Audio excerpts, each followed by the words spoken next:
안녕하셨습니까? 여기는 무지개도사 신의 지팡이 방송입니다. 지금까지 우리가 알고 있던 모든 상식은 가짜였습니다. 옳은 진실을 여러분에게 폭로하겠습니다. 앨리스 워싱턴과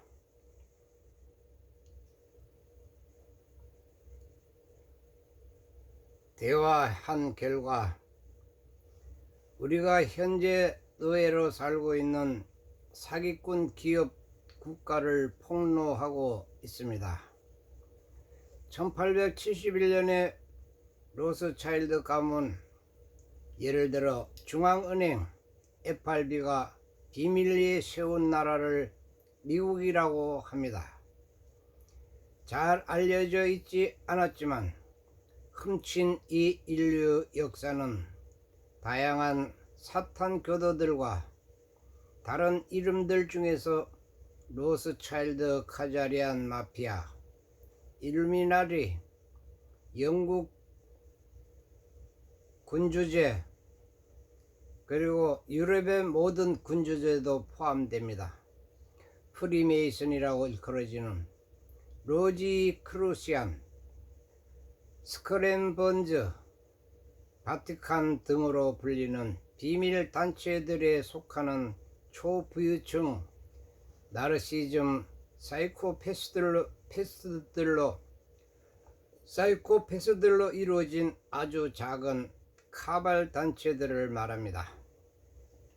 예수회를 비롯해서 기타 비밀 단체들 13개 이사회, 300개 이사회, 옥타곤 그룹, 빌드버그 그룹, 국제통화기금 IMF, 대외관계 이사회, 빌드버그 그룹을 포함해서 다보스 및 기타 세계주의적인 엘리트 단체들을 포함한 그들의 연합기관들과 함께 세계 질서 혹은 적그리스도 단일 세계정부 뉴월드 오더를 계획해 왔습니다. 미국 법의 해체와 도널드 트럼프가 종말을 고하는 경고를 내렸습니다.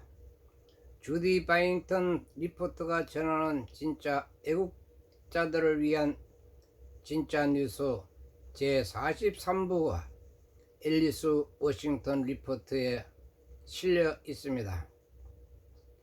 150년 동안 1871년부터 2021년까지 그림자로부터 특히 로스차일드 중앙은행가들은 수조 원을 미국의 수억 명의 사람들을 효과적으로 노예로 삼기 위해 사용해 왔습니다.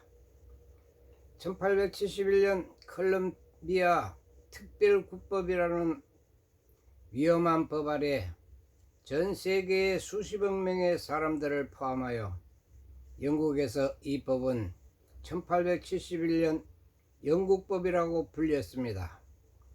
150년 동안 미국과 세계를 노예로 만들어 온 이 사악한 마키아벨적인 법의 이 한 버전은 오늘날까지도 샤텔 노예제와 채무 노예제라는 영원한 속박 속에 세계의 거의 모든 유엔 회원국들에게 적용되어 왔습니다.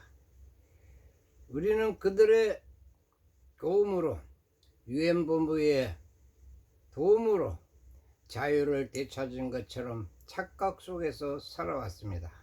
실은 그들의 손아귀에 노예로 전락됐던 것입니다. 2차 세계대전이나 유교 사변이나 모두 유엔군에 의해서 우리가 구조당했다고 생각해 왔는데 그들 손아귀에 완전한 노예로 잡혀버렸던 것입니다. 1871년까지는 엄연히 아메리카 대조선의 영토였습니다.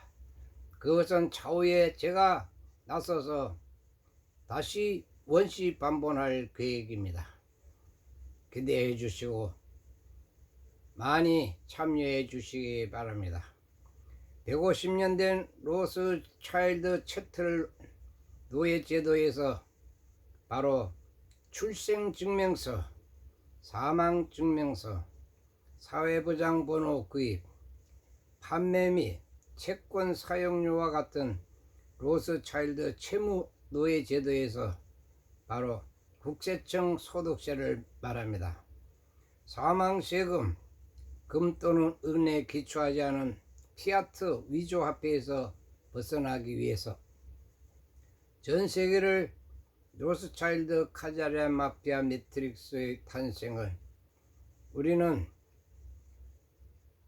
그들 노예로 유지하면서 로스차일드 중앙은행들이 영구적인 거짓 깃발 전쟁에 자금을 대기 위해서 마음대로 인쇄한 세계의 국가 화폐들을 기반으로 해왔습니다. 그리고 나서 진실을 공유하고자 합니다. CAL 칼 띵킹 블로그에 최근 2200만 건이 돌파한 뉴스가 있다고 합니다. 그의 소셜미디어에서 찾아보시면 알게 될 것입니다. 저자 앨리스 워싱턴이 더 많은 연구와 읽기를 위해서 로스차일드 카자리안 마피아 일명 센트럴 뱅크스에 대한 거의 포괄적인 5부작 에세이 시리즈를 참고하시라고 합니다. 2023년 11월 2일 목요일 진짜 뉴스는 수요일에 긴급 군사 인텔 의회와 인텔위원회가 군사 쿠데타를 폭로할 계획입니다. 아메리칸 미디어 그룹에 실려 있습니다.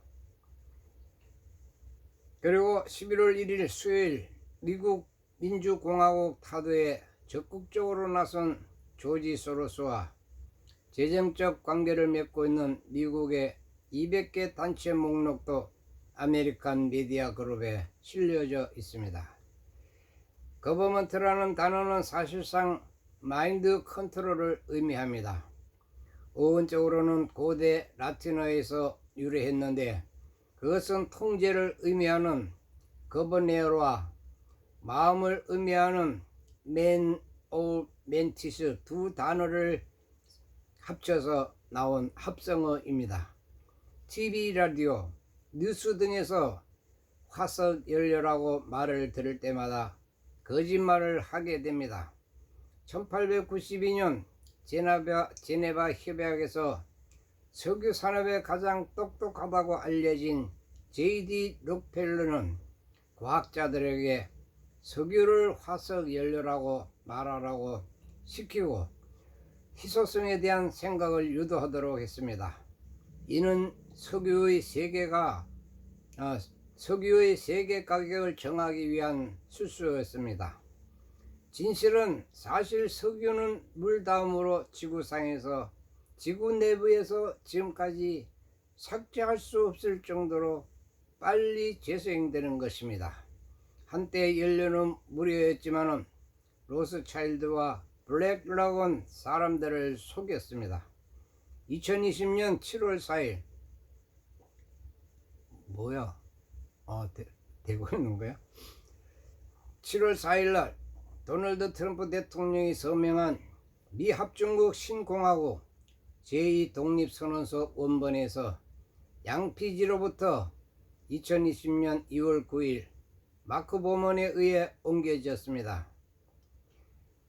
JAG에 체포된 메디아 제임스 뉴욕 변호사, 트럼프 지지자들을 체포한 바이든 다 명단이 실려져 있습니다. 그리고 CGT 보고서 남극 대륙에 대한 숨겨진 진실, 더스틴 네모스 머스트 비디오 의견이 실려져 있습니다. 아마 남극 대륙에도 무수한 비밀이 숨겨져 있을 것입니다. 11월 2일 목요일을 태양을 막는 캠트레일과 에드워드 스노든, 텔레그램, 빌 게이츠는 나노 입자를 성층권에 분산시킴으로써 기후변화를 돕기 위해 태양을 차단하고자 했습니다. 이 희미한 태양 기술은 케미트레일이라고 어떻게 다를 겁니까? 그 과정은 우리가 매일 하늘에서 보는 것과 완전히 똑같은 것 같지만 아무도 하늘에서 보는 것에 이의를 제기하지 않았습니다. 몇 시간 동안 뿌리면 날씨가 화창한 날씨에도 흐린 날씨처럼 휘뿌염하게 바뀌어버리고, 여러분은 숨쉬고 있는 동안에 그 독 때문에 기분이 이상해집니다. 비가 오지도 않고 흐리지도 않습니다. 이제 비판적인 사상가들이 물어야 할 때입니다. 지구온난화나 기후변화가 인간의 활동과 탄소 배출에 의해 이루어진다면 도대체 왜 빌 게이츠는 태양을 차단하려고 하는 것일까요? 이해가 가십니까? 똑똑한 사람이라면 금붕어의 지혜가 있거나 아니면 그 이면에 훨씬 더 사악한 무언가가 있다면 결정은 여러분에게 달려 있습니다. 트럼프 대통령이 이같이 말했습니다. 이번 선거가 효과가 없을 경우, 이번 선거가 조작되고 도둑맞으면, 나쁜 일이 벌어지면 우리나라는 살아남지 못할 것입니다.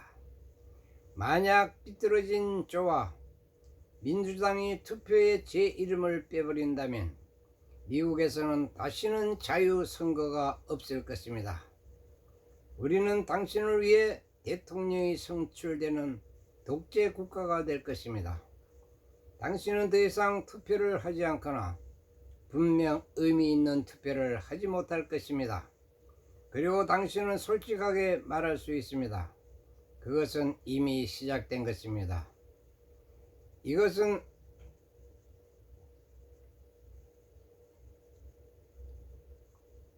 미국을 구할 진정한 마지막 기회이며 2024년 선거가 1년도 남지 않은 지금입니다. 폭군에 맞서 우리나라를 구하고 미국을 다시 위대하게 만들 수 있는 유일무이한 운동을 지지할 수 있는 기회입니다. 2024년에 꼭 이겨야 합니다. 우리가 이기지 못하면 우리는 나라를 가질 수 없을 것입니다. 그리고 우리가 이기면 우리는 그 어느 때보다 미국을 더 위대하게 만들 것입니다. 감사합니다. 이렇게 언급하셨는데, 트럼프께서는 2024년에 다시 재선을 하실 요량이신가 봅니다. 그러나 현재 게세라 네세라는 진행시키고 있습니다. 스타링크 위성 시스템 이중 용도를 말씀드리겠습니다. 10월 30일에 차세대 스타링크 옵셜 스페이스 레이저가 출시되었습니다. 바로 하늘에 숨겨진 수호자입니다. 스타링크 위성은 지구 곳곳에 초고속 인터넷 접속을 제공하는 단 하나의 임무를 가진 스페이스X에 의해서 발사된 기술적인 경이로움입니다. 세상 사람들도 그렇게 생각했습니다. 뛰어난 천재 물리학자인 아바 톰슨 박사는 이 위성들의 궤도 패턴을 연구하던 중 우연히 미스터리를 발견했습니다. 그들의 위험은 단지 인터넷 연결을 최적화하기 위한 것이 아니었습니다. 그들의 춤에는 숨겨진 패턴, 비밀 코드가 내재되어 있었습니다. 스타링크 위성은 단순한 인터넷 공급자가 아니라 이온 무기로 위장하여 강력한 전자가 펄스를 방출할 수 있었습니다. 그녀의 발견에 충격을 받았습니다. 톰슨은 이 폭로의 잠재적인 결과를 깨달았습니다. 잘못된 손이라면 위성들은 모든 국가들을 마비시킬 수가 있었고 모든 전자기들은 쓸모없게 만들 수 있었습니다. 하지만 누가 이 무기들을 설치했고 그 이유는 무엇인지 알지 못했습니다. 네, 시간상 좀 끊었다가 다시 이어서 뒤에 내용을 말씀드리겠습니다. 시청해 주셔서 감사합니다.